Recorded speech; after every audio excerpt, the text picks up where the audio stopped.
This is BBC News. I'm Lyse Doucet live in Kiev. These are the headlines now in the UK and around the world. Russia has invaded Ukraine. This is the warning of President Putin to the world. Whoever tries to interfere with us or threaten our country should know that Russia's response will be immediate and lead to such consequences that have never been experienced in history. This is the scene now here in the capital, Kiev, as people try to flee the capital. Earlier, President Zelensky made this appeal to his people. Войска, почти 200 тысяч солдат. The truth is, it must be stopped. It's not too late, and if the leadership of Russia doesn't want to sit at a table with us for the sake of peace, maybe it will sit at the table with you.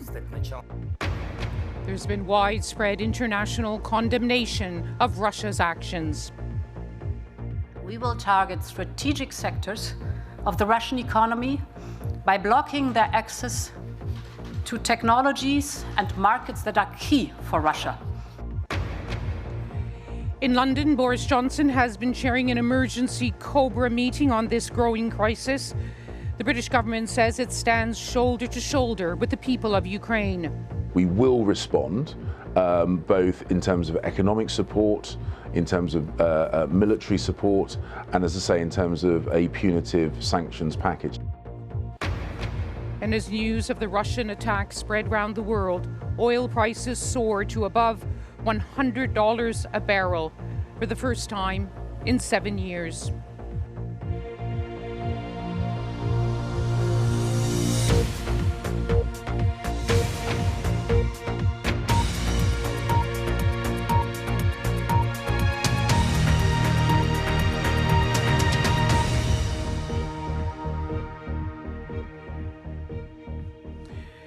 Welcome to this BBC News special. In the last several hours, Russia has invaded Ukraine, advancing on this country in several directions. Early this morning, we heard explosions here in the capital, Kiev, and in other major cities. These are dramatic and dangerous times for Ukraine, for its neighbours, and for many countries around the world. President Putin said he would not invade his neighbour, and now it is unfolding, and the shockwaves are spreading around the world. We'll report from many capitals, as well as from Ukraine, over the next half hour. But just let's take a look at the latest developments. The day began with a televised address by the Russian President Vladimir Putin. He announced what he called a special military operation in the Donbass region of Ukraine. He said the action was aimed at the demilitarization and denazification of Ukraine. Russia says it is targeting military infrastructure with what the Kremlin calls high-precision weapons.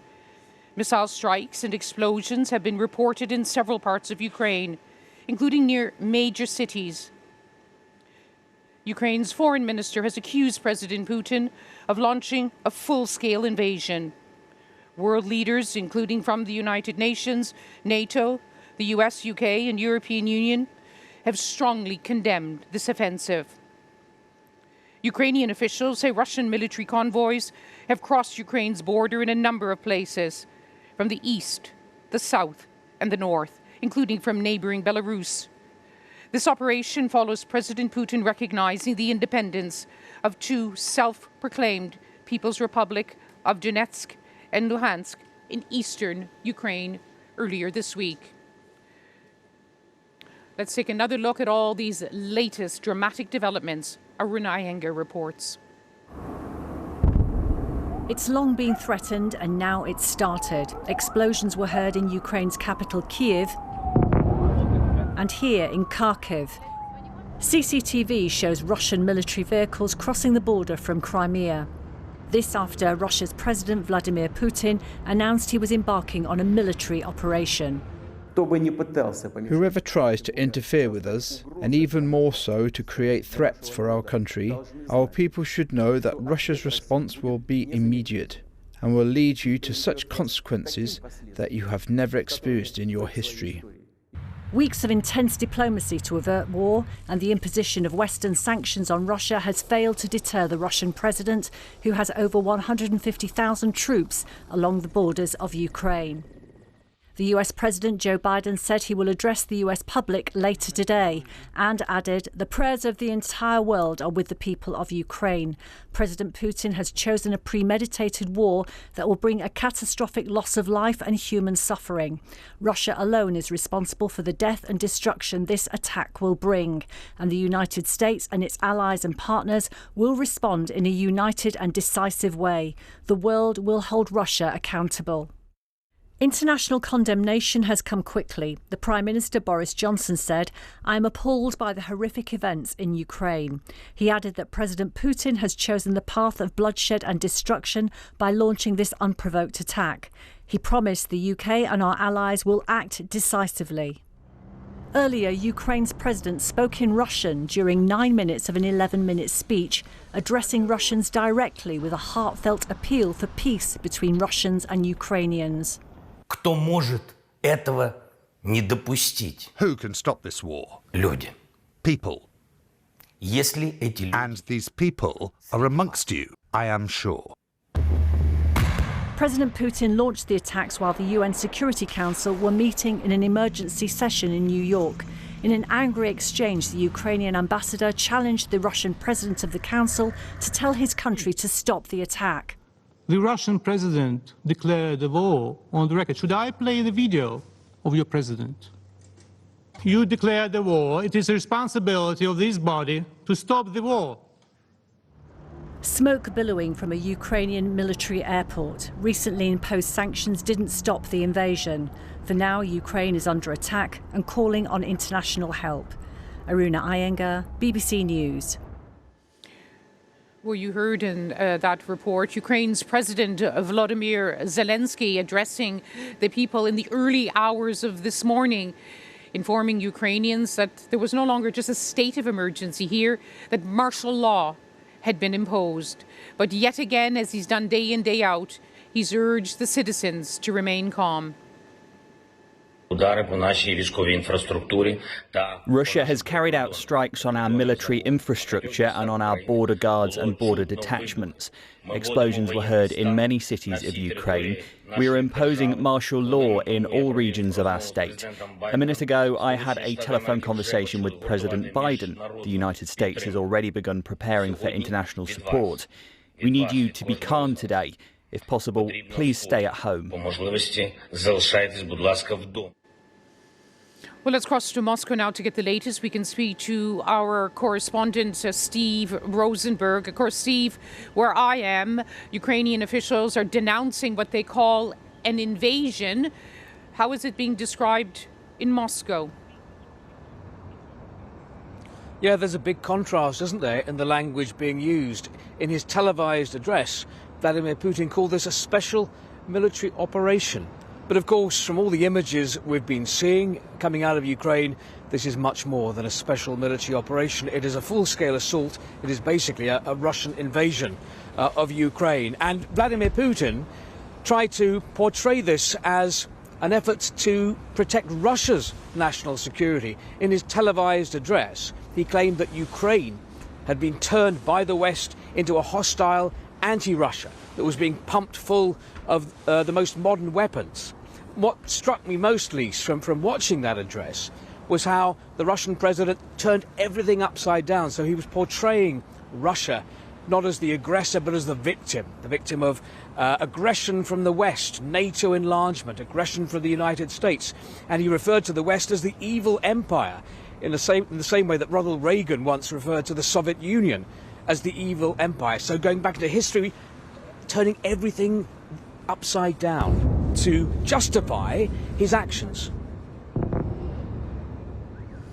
Upside down and inside out, and the battle of the narrative, Steve, isn't going to end. This morning now we're hearing reports from Russian official media saying that the Russian forces crossed the borders. They didn't encounter any resistance. Ukrainian soldiers are putting down their weapons. Here in Ukraine, we get reports from Ukrainian official sources that they've shot down Russian military helicopter.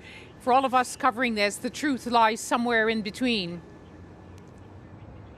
Yeah, absolutely. I mean, we've got to be very cautious and very careful in reading these official statements coming up on both sides, and especially Russia. I mean, just think, Lyse, just a few days ago, Vladimir Putin said there were no plans to invade Ukraine, and look at what's happening today. So I think we need to be very cautious and see how things develop. But it does appear, from what we're seeing today, that the Kremlin has decided that this is the moment to act, this is the moment to try to force Ukraine back into Russia's orbit. And we know from what Vladimir Putin has been saying for weeks now, for months actually, that he does not view Ukraine as a sovereign nation. He sees it as a large piece of land, a territory close to Russia that he believes should be in Russia's sphere of influence. And I think everything we're seeing today is a sign that the Kremlin has made a move now to try to do that, to force Ukraine back to be close to Moscow. Steve Rosenberg, thank you very much for joining us from Moscow. And indeed, when President Putin made that speech in Moscow on Monday night, saying that Ukraine was a fake country, didn't have a right to exist, many Ukrainian friends and politicians described this speech as terrifying. And now, this is a whole new chapter. Let's go to Sarah Rainsford. She's in eastern Ukraine. Sarah, I know you were woken up like so many Ukrainians were this morning by the sound of explosions. Just describe what you're seeing and hearing now on the streets. Well, yeah, Lyse, that was just before 5 o'clock this morning. The first explosion that I heard jolted me out of bed and jolted me up to watch a video of Vladimir Putin, as you've just heard from Steve there, declaring war on this country. All those euphemisms about a special operation in Donbass, they're clearly just that. They're not true. There's a big military assault taking place across this country, all major cities under attack in one form or another. So it is extremely serious and it shocked, I think, many people here. Even last night, you know, we were in a town called Kramatorsk, very close to where I am now. There were people out on the square. There were lots of children there. They were wrapped in Ukrainian flags, the yellow and blue national flag here, and singing songs, patriotic songs. It was a bit of a show of defiance, I think, facing what they knew they were facing, which was a very difficult time ahead. But I don't think even at that point they were really expecting things to be quite so bad. So they are braced for something extremely serious in this region, because bear in mind, Lyse, this is the Donetsk region. This is part of the territory that Vladimir Putin has essentially declared as part of the breakaway republics, which he has already recognized. When he did recognize them, after that he was asked about the territory involved. He talked about that territory coming right up to the edge of the Donetsk region and the Luhansk region that neighbors it. So in theory and in principle, this is territory which Vladimir Putin and his troops intend potentially to try to take. So it's serious. You know, that the speech that Mr. Putin made was extremely serious. His language, his snarling tone, his menacing tone, extremely worrying. And also he had a message for the West, of course, in all of that, which was just try and stop me. He said, you will face consequences like you have never experienced before. So people here, hearing that, seeing that, of course, they're extremely worried.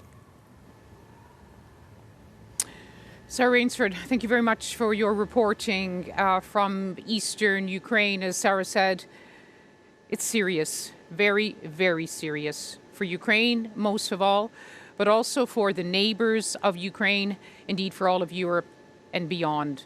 Let's cross now to Tallinn to get a perspective from Estonia. We're joined now by the Estonian Prime Minister, Kaja Kallas. Prime Minister, you may or may not have been woken up this morning with the news that what everyone feared, what so many predicted, was now underway here in Ukraine. What was your reaction? We had the intelligence information before, so we were expecting it and also alarming our ministers and cabinet members to be alert to make decisions. So we did early this morning. By the way, it's our Independence Day today, so otherwise it would be a happy day, but we woke up to this terrible news. So everything we were afraid of that we knew from the intelligence reports actually has come true. And this is so frightening that this can happen in 2022. So you're looking very closely, as so many world leaders are, at these intelligence reports. What was predicted is happening, that Russian forces have moved in from several directions. What do you think is going to happen next? How far do you believe these Russian forces are going to go, and for how long? We heard the Putin speech, and he was very open about his plans. So this is very frightening, threatening everybody. He intends to go far. The question is how far we really let them go. Of course, Ukraine is going to fight, and we in Estonia, we're going to help Ukraine with all the means that we can, political support, but also practical support, also defense weaponry that we can send to Ukraine. And of course, we must do everything on EU's and NATO's level to, this aggression not to expand. We have this morning decided to start the Article 4 consultations in NATO, which means that if the Article 4 consultations are triggered, then we can also move on with the NATO's defense plans, which is really crucial to our region. Prime Minister, you're speaking to us with the Estonian, the European, and the NATO flag behind you.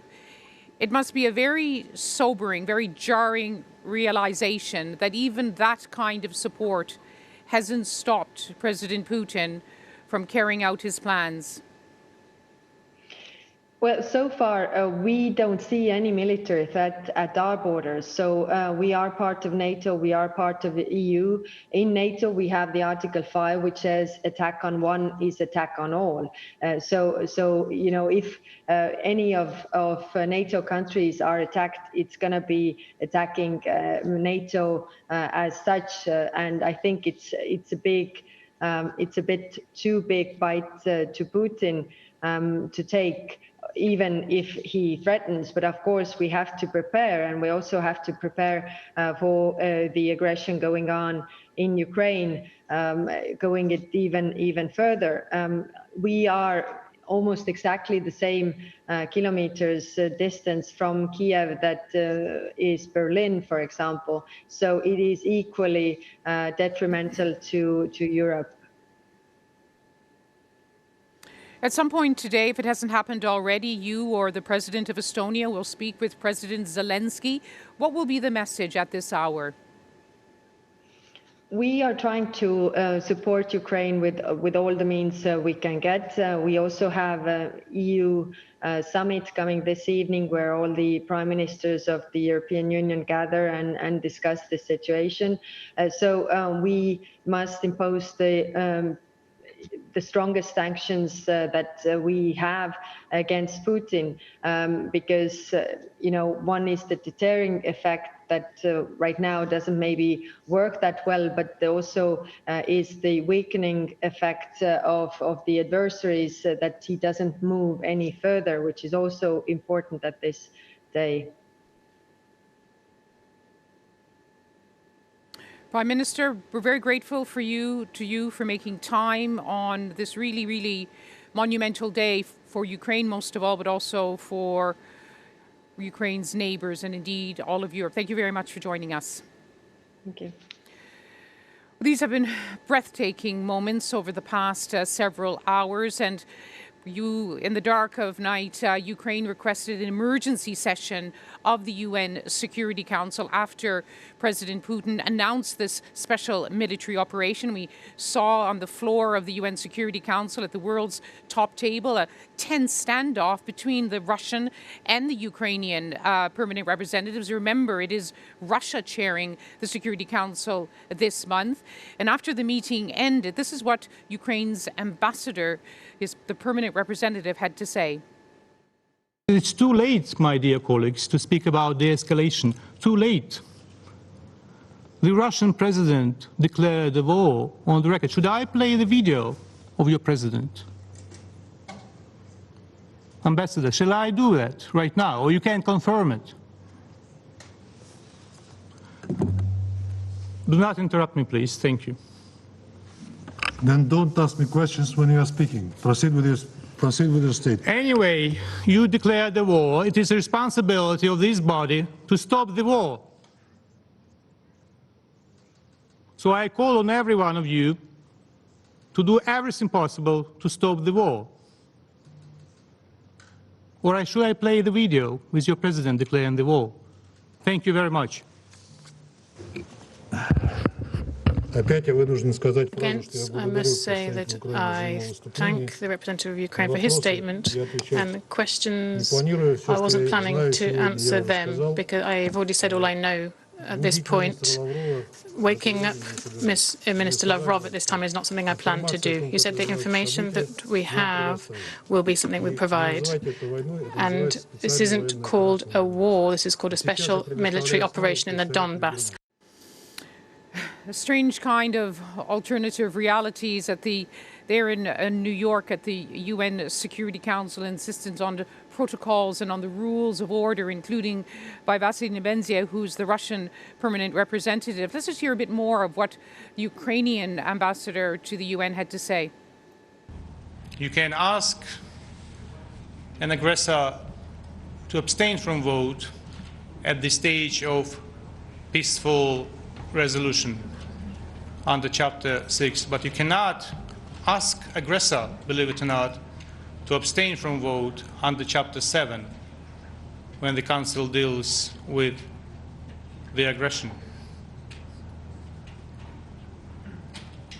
I have also asked the Secretary General of the United Nations to produce the copies of the decisions of the Security Council and the General Assembly dated 1991 that, in accordance with Article 4 of the Charter,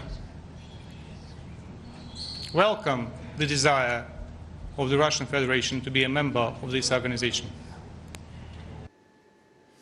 Well, these are exactly the kind of crises the United Nations was formed to stop. The world is watching now as another war in Europe unfolds. The UN Secretary General Antonio Guterres made a last-moment plea to the Russians to stop. This is the saddest moment in my tenure as Secretary General of the United Nations.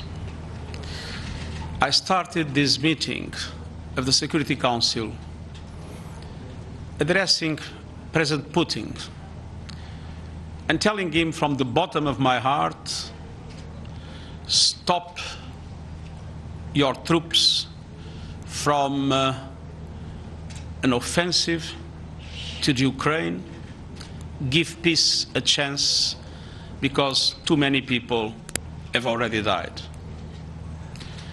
During the meeting, President Putin announced a special military operation in the Donbass and required the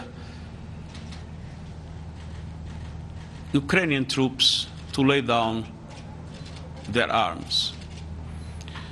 So in the present circumstances, I must change my appeal.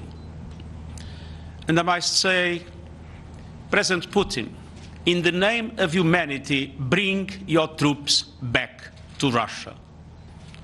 In the name of humanity, do not allow to start in Europe what could be the worst war since the beginning of the century, with consequences not only devastating for Ukraine, not only tragic for the Russian Federation, but with an impact we cannot even foresee in relation to their consequences for the global economy in a moment when we are emerging from the COVID, and so many developing countries absolutely need to have space for the recovery, which would be very, very difficult with the high prices of oil, with the end of exports of wheat from the Ukraine, and with rising interest rates caused by the instability in international markets. Antonio Guterres, the UN Secretary General, searching for words at this moment of history, a moment which matters, which is sending electricity bolts around the world. Antonio Guterres talking about the worst conflict since the Second World War.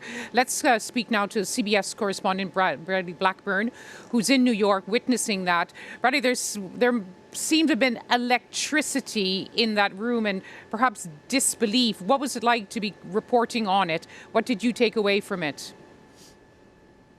Well, Lyse, it was stunning that that meeting was happening at the same time that the first explosions were being reported in Ukraine. Those heartfelt pleas from the Secretary General directly to President Putin. And of course, that moment where the ambassador from Ukraine directly confronted his Russian counterpart. This drama at the UN is something to watch. But in this situation, the diplomats have limited capacity to do anything about what's actually happening here. We expect the Security Council to have further meetings on this. They've already had 2 emergency sessions this week. We expect them to vote on some type of resolution today against Russia. But of course, it's unlikely to pass because as a permanent member of the Security Council, Russia holds veto power, Lyse.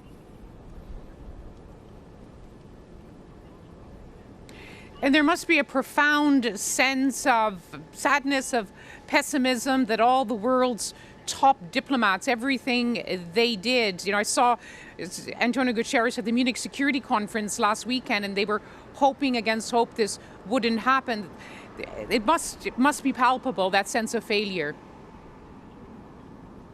Absolutely. This is not the way that these diplomats wanted this to pan out. There was real hope that a diplomatic process could unfold here. We saw that, of course, here in New York and in Washington as well, where the Secretary of State, the president, tried to pursue diplomatic efforts with Russia in partnership with allies around the world. But now the U.S. president is turning to economic sanctions, and we expect President Biden to speak with members of the G7 today, other world leaders, to talk about even tougher sanctions against Russia that would go further than what was put in place already this week. They're looking at measures that would essentially cut Russia off from the global economy and would also limit Russia's ability to access American technology, high-tech components that they need for private industry and for the military. And so that is what is now going to be on the agenda for many world leaders today, further sanctioning Russia after this invasion has begun. Bradley Blackburn, thank you very much for joining us with your reflections from just outside UN headquarters in New York. Such dramatic scenes last night at the world's top political table as this new danger unfolds on the ground here in Ukraine and with repercussions far beyond. My colleague and our Ukraine correspondent, James Waterhouse, is with us now. James, I mean, you were watching it unfold, you know, hour by hour in the early hours today, and it's quite extraordinary to see that it's actually come to this. It is, isn't it? I think it's the alarm clock that plenty of Ukrainians hoped wouldn't come. We had the surreal sound of, it sounded like a thunderstorm from afar, 7 or 8 we counted, over the horizon, stretching behind you in all directions. What followed then was an air raid siren, repeated a couple of times, and then emergency vehicles on the street using loudspeakers and sirens to tell people to get to safety. What we've then seen is people queuing for cash machines, trying to get money out, panic buying food and clothing. But we now find ourselves, don't we, in the calm eye of the storm. We've never seen it so quiet, with St Michael's Cathedral behind us, and usually there are cars speeding around the cobbled streets here, people walking to work.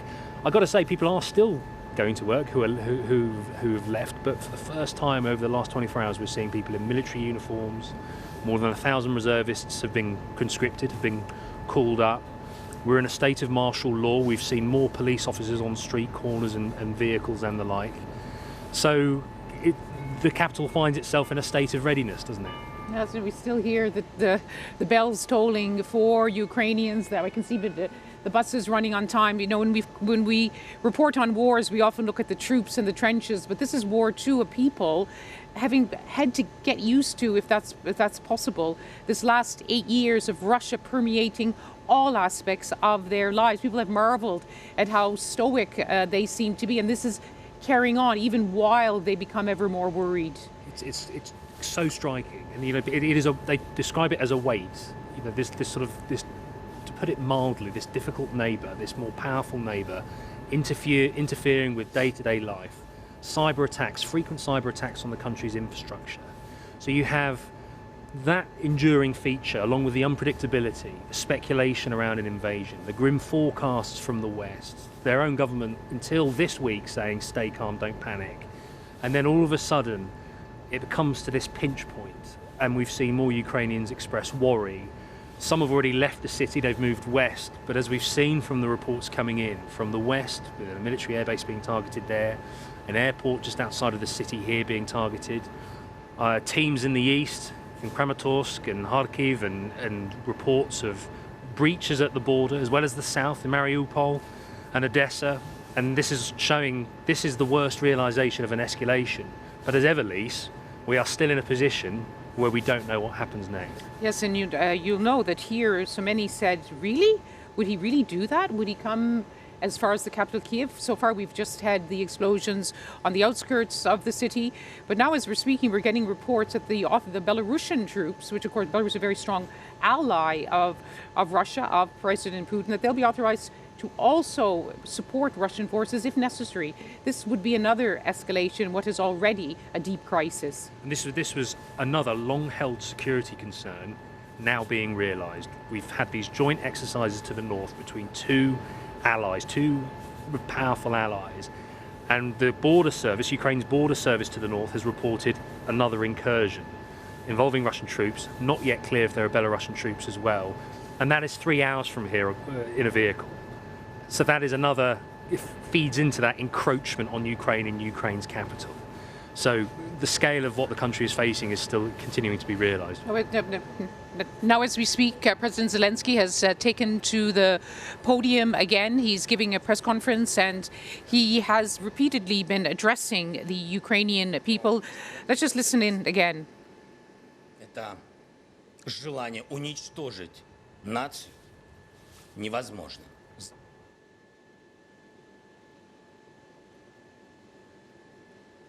Шановні наші. Well, we're going to bring you more of the comments by President Zelensky in just a moment. We've been reporting in our coverage about how he addressed the nation last night, a speech which went on to Facebook, urging Ukrainians again to be calm, but emphasizing that, of course, the invasion had begun. Let's get another perspective. Joining us now from Cherkasy, where he's been traveling this morning after leaving his home in Kiev, is Andrei Timoshenko, the president of the Oxford Alumni Society. And you're in your car. Thank you very much for joining us. Just tell us what you've been seeing on the road.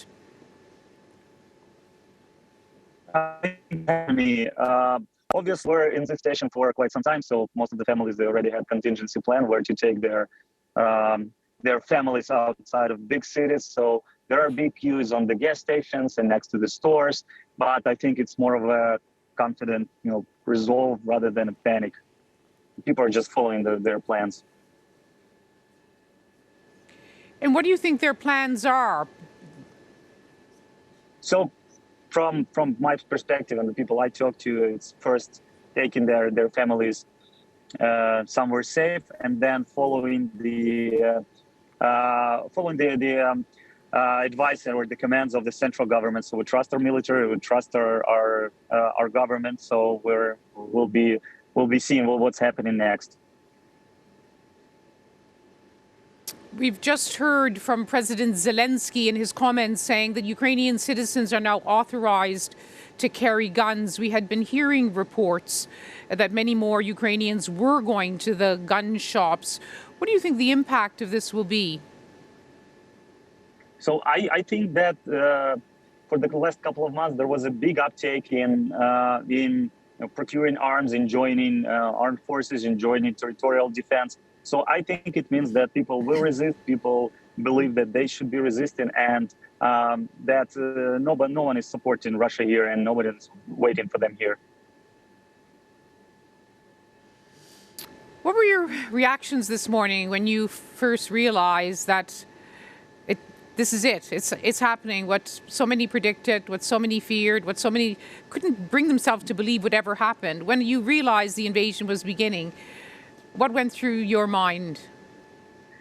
Well, I think that's our fears, and they just realized that it is happening. It is real. It is 2021. It is middle of Europe, and it's still happening. That's outrageous. I guess mostly I was angry. I was angry that it's still possible, and that the people in Russia still allowed their government to behave so, and their president. Are you worried? So I think I was angry. Being widely, yeah. But the Ukrainian army is said to be in a much stronger position than it was in 2014. It has many more defensive weapons. Hardly a day goes by without more weapons, more ammunition arriving from NATO countries. The reservists have been called up. Are you, though, still worried that the might Ukraine is now facing the might of the Russian army? Well, we need to be really fair and frank here. We're facing one of the strongest army in the world, one of the strongest military, second if not the third, and it will be difficult. It will be tough. But the fact is that we are on our land. That's our country, and we will defend. We will resist. And what are you going to do now? So, as I said, I'm going to take my family to a safe place, and then I will watch the announcements about the draft, about the mobilization, and then we will see. So I'll be following the commands and the announcements by the central government. Do take care. Thank you very much for taking time to speak with us this morning. Thank you.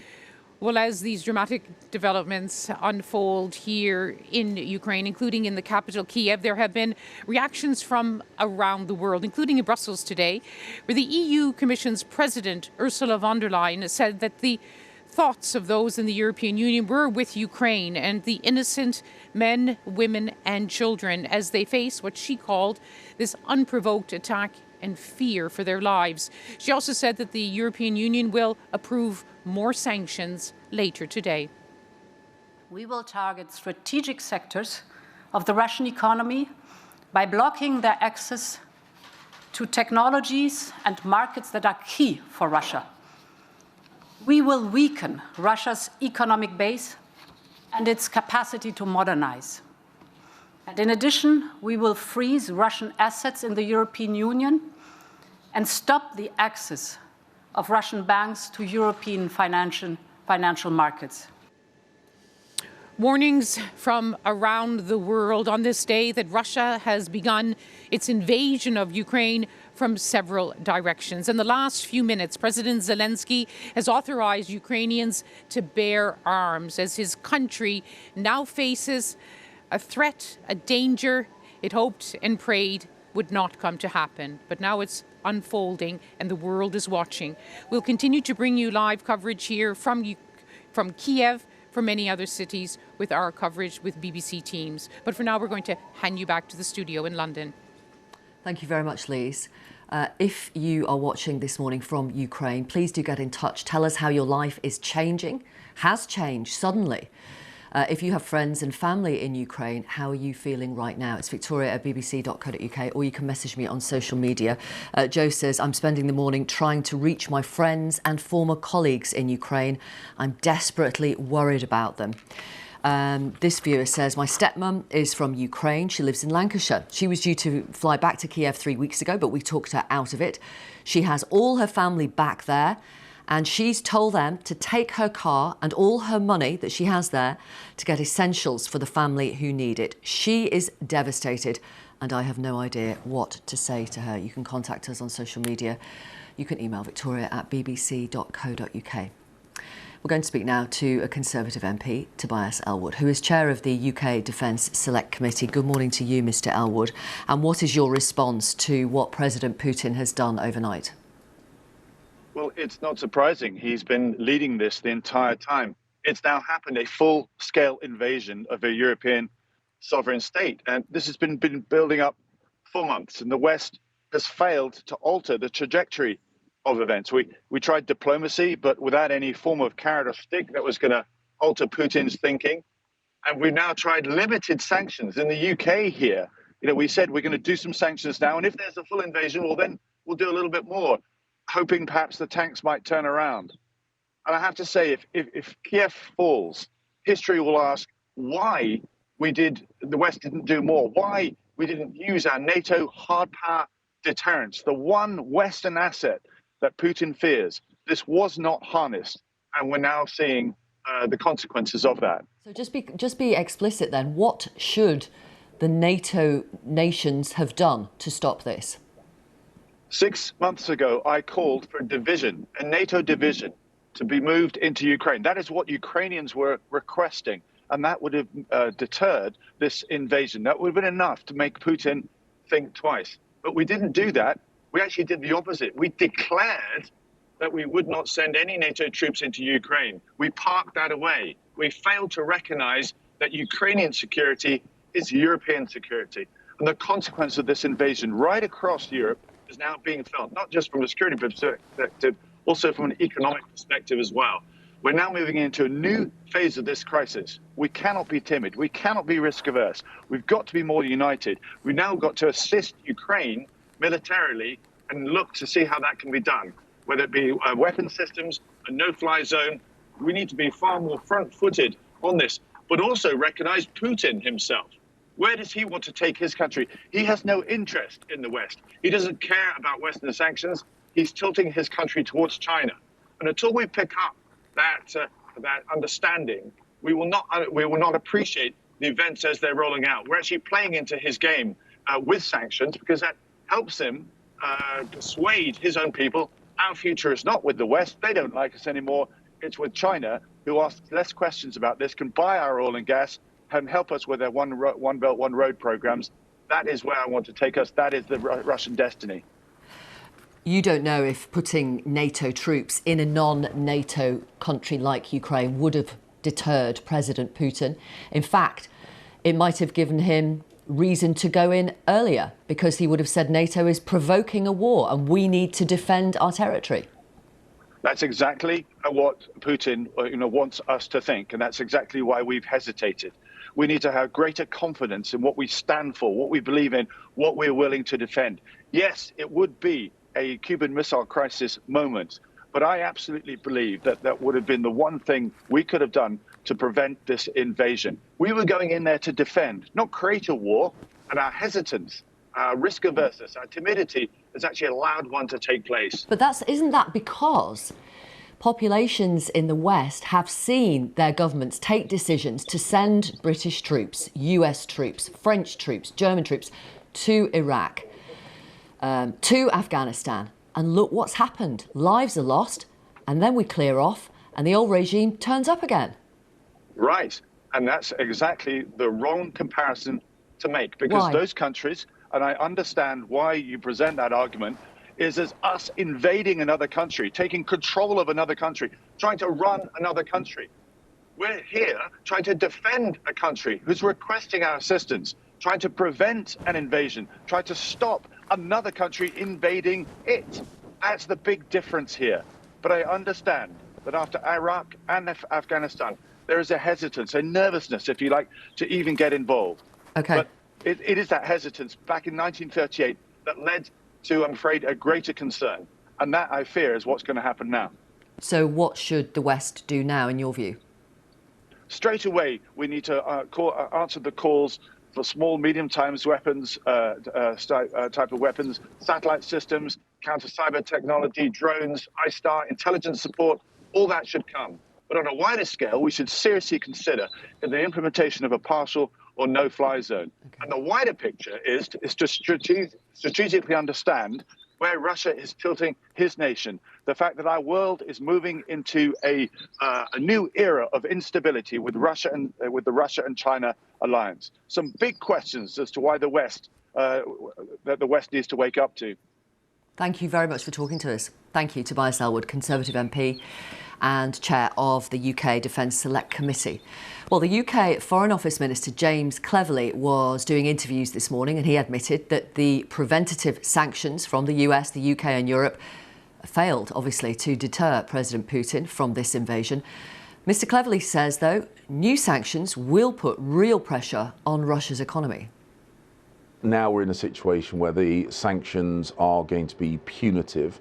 They are designed, and they will, over time, put real pressure on the Russian economy and make it increasingly difficult for Vladimir Putin to fund this military aggression. And the pressure on the people around him, the pressure on the people who advise him, protect him, will be very real. And we hope that they understand, and indeed the military leaders understand, that what he has done is a catastrophic error. It will be incredibly painful, not just for the people of Ukraine, but it will cost Russian lives. As I say, I have no doubt the Ukrainian people will be ferocious in the defense of their homeland. And what those people around Vladimir Putin must realise, even if Vladimir Putin himself does not, that this can stop, it should stop, and they should stop it. Let's talk to our chief political correspondent, Adam Fleming. So the UK, according to James Cleverly, is going to bring forward more sanctions, more stringent sanctions. Do they really think that's going to stop President Putin going further into Ukraine? Well, just in terms of the process today, I expect the Prime Minister is going to unveil these new sanctions when he speaks to Parliament at 5 p.m. today, after he will have had a virtual call with G7 leaders. And I suspect what's going to happen is that he will lay out all the sanctions that could potentially be used, because we know that they've prepared them in sort of tiers, and you'd ratchet them up as Russian aggression ratcheted it up. I suspect what they might end up doing is just laying out all the contents of all the tiers, so people can see the maximum that is going to be applied in all scenarios, and then actually will they then lay out trigger points at which and phasing in of those sanctions, so they don't all come in a oneer. And of course there's also processy stuff about legislation and things that have to be put in place to put those sanctions into law and make them a reality. And I think that will be an attempt to kind of address some of this criticism from the last few days that the first tranche of sanctions were quite weak, or puny in the words of one of Boris Johnson's critics. But this is all part of this Western and UK strategy to just increase the costs for Vladimir Putin, or at least explain to him and showcase to him what the costs are going to be. So there's the economic costs of the sanctions, there's the cost in Russian lives in a potentially very protracted conflict where the UK assessment is that the Ukrainians will fight back hard and for a long time. That's why you keep hearing British diplomats and British ministers comparing this to the Soviet occupation of Afghanistan. And also they're trying to talk about the security cost as well, and saying to Putin, you want to protect Russia's security, you're concerned about a security build-up in your neighbourhood. Well, wait till you see the build-up that is going to come your way in the NATO neighbours. Lots of hints about a bolstering of the NATO presence in Eastern Europe. So basically saying to Vladimir Putin, this is going to backfire in terms of your people, your economy, and your security. At least that is the theory, that is the strategy. Whether it works or whether that strategy fails, like the initial round of sanctions, that will be the proof of the next few days. Thank you very much, Adam.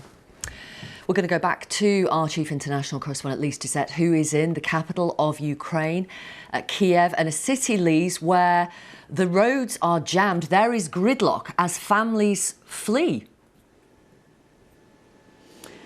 Yes, Victoria, we've been hearing on this programme all morning, the world has woken up to this what many had predicted and so many feared, that there is now unfolding here in Ukraine, a Russian invasion from many directions, and Ukrainians, many of whom had a sleepless night, fearing that it would come to this sometime today, are now dealing with the consequences. Many of them trying to flee, as you said, not just from Kiev, but from other cities. Others, though, stoically staying put. We've even seen people going to work here in Kiev, and our correspondents in other cities have reported the same. But let's get another perspective on this crisis. We're joined by the Ukrainian Member of Parliament, Yegor Chernev. Yegor, I must begin by asking you, when you first heard that it was now happening, what was your immediate reaction? Well, it was a reaction of our parliament, actually, because I received messages from our colleagues that we have to be in the parliament in 50 minutes, and actually in the 50 minutes was adopted a law, marital law, by our parliament, and this is the reaction. So what was the mood we saw in the Parliament last night, how you adopted first a state of emergency, then, as you say, you were summoned again to escalate that state of preparedness with martial law. Yeah. The mood must have been somber, sad, even fearful.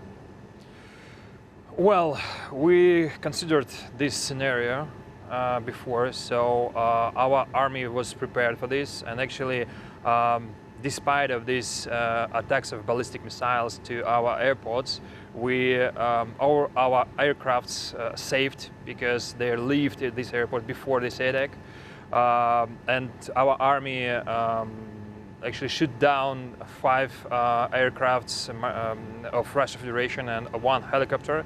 Also, we destroyed a few tanks of Russian Federation near the border of Russia-Ukrainian border near Kharkiv and Chernihiv. So it wasn't surprise. It's not a surprise for us, this scenario, but we really expected that we will have some diplomatic solution. But now, actually, we do expect the reaction of the Western world and the sanctions that should be imposed on the Russian Federation. It's not only some personal sanction, it should be effective sanction that will destroy actually the economy of Russian Federation. I mean, this is sectoral sanctions should be, first of all. We heard some anger from President Zelensky last weekend at the Munich Security Conference when he told NATO leaders that you can't expect Ukraine to be the shield against Russia, the buffer, as we have been for the last 8 years. In the Parliament, is there also anger that you're in a sense a pawn in this bigger confrontation between Russia and the West? Well, we clearly understand what is happening now. Actually, Russia tried to not only invade in Ukraine, but try to restore the world order, and actually try to re-establish like USSR 2.0. And without Ukraine, there are no USSR. So that's why they try to occupy Ukraine, but this is a war not only between Ukraine and Russia. This is a war of authoritarian country and democratic country, authoritarian world and democratic world. That's why this is especially important to act right now from the side of Western world.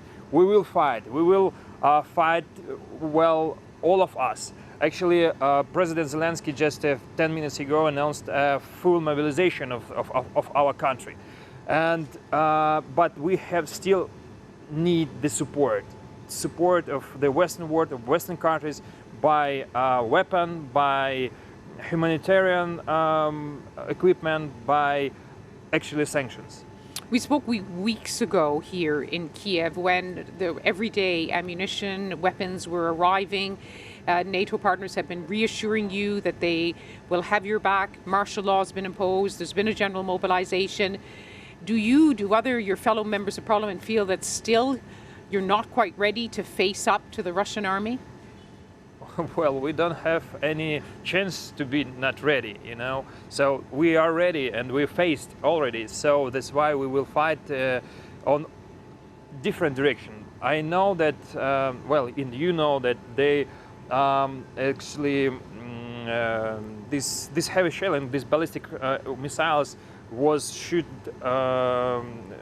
the different cities and different part of Ukraine. It's not only the front line between these occupied territories and Ukraine, but they try to invade from the north direction, from the Kharkiv, Chernihiv, etc. And we have already faced with this aggression, and actually we don't have any other scenario, and we will fight and we will protect our country and our people. You're an MP, you're Yes. a citizen, Yes. but you're also a father and a husband. Are you worried? I'm a son, and my parents live near front line actually. How are they? Can you talk to them? Yes, right now we still have a connection, but it's a problem with connection with mobile networks right now in Kiev. So I hope that we will keep in touch, but we'll see. We hope for the best for your family, for all Ukrainian families. Gorchana, thank you very much, Gorchana, for joining us here. And that is the situation for all Ukrainians. They're citizens, they now have the ability to carry arms, but they're also family members, and they're worried about them, especially those, as we've just heard, have elderly parents living close to front lines. And in fact, it is predominantly elderly people who are closest to those lines where Russian forces are moving in today. The United Nations says that there's no conflict in the world where there's such a high percentage of elderly people who need humanitarian aid. And the fear now is, of course, is that if this continues, so will the bloodshed and the needs. Well, let's now get another perspective on this crisis. We can speak now to we're going to speak to others here this morning, but for now I'm going to hand you back to London as we continue our special coverage of the Russian invasion of Ukraine. Thank you very much, Lyse. We are getting messages from people who have family, friends, former work colleagues in Ukraine. For example, Jonathan is in Wales. He says, my wife's cousin and family are in the south of Ukraine. We have offered her and her family safe haven in our home in Neath. There's reams of paperwork, though, to get visas. I am now planning to drive to the Ukraine border with Poland to bring them here to safety. And actually, just let's show you that live shot of gridlock in Kiev. In any moment now, actually, of traffic jams as people flee the Ukraine capital. We're going to talk now to General Sir Richard Shirreff, who is a former Deputy Supreme Commander of NATO Europe, author of The War with Russia and manager of a company that is a risk management company. Thank you very much for talking to us. What do you think is President Putin's plan? I very much fear his plan is to occupy Ukraine. I mean, the reports we're getting of advances are from Belarus in the north, the east, and from the maritime flank in the south, along multiple axes, all suggest that Russia is going for broke. We have to therefore assume the worst. Meaning it's going to occupy the whole of Ukraine and kick out the current president and install a pro-Russia leader? That could well be on the cards, yes. Okay. I think the other option of which was always on the cards would be that Putin would try and bite off a chunk of Ukraine. But from what we're hearing, that does not look as if it's the direction he's going in.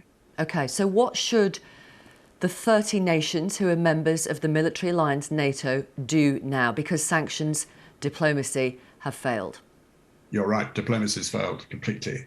Sanctions have not yet failed, but on the sanctions front, they need to ramp up sanctions. We want to see properly executed sanctions that really hurt.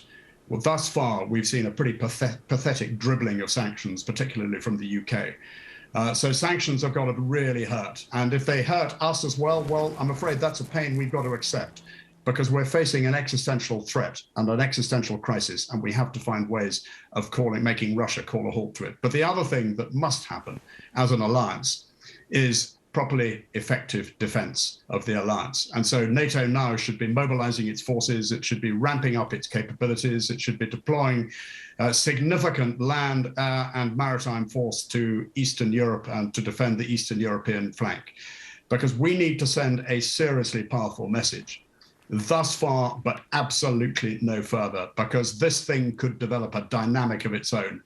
And if Russia impacts in any way on NATO, that is also catastrophic. It's bad enough for the people of Ukraine, for whom we feel desperate sadness. Briefly, as we are coming up to the news headlines, is it possible that the troops of the UK, for example, could find themselves in combat with Russian troops at some point in the future? If Russia attacks a NATO country, the answer to that is an unequivocal yes. And not only the UK, but every single member state of NATO will be at war with Russia if that happens. And that is precisely why I wrote the book as a warning call, which people have by and large ignored. Yes, the answer is that. And so we need to recognize that. We need to adopt a different mindset completely. We are in a new world this morning, and people need to take this, really wake up and smell the coffee, that peace is so fragile, it needs to be preserved. And the way to preserve it is through effective deterrence. Thank you very much for talking to us. Thank you. Okay. General Sir Richard Sheriff, who's a former Deputy Supreme Commander of NATO Europe.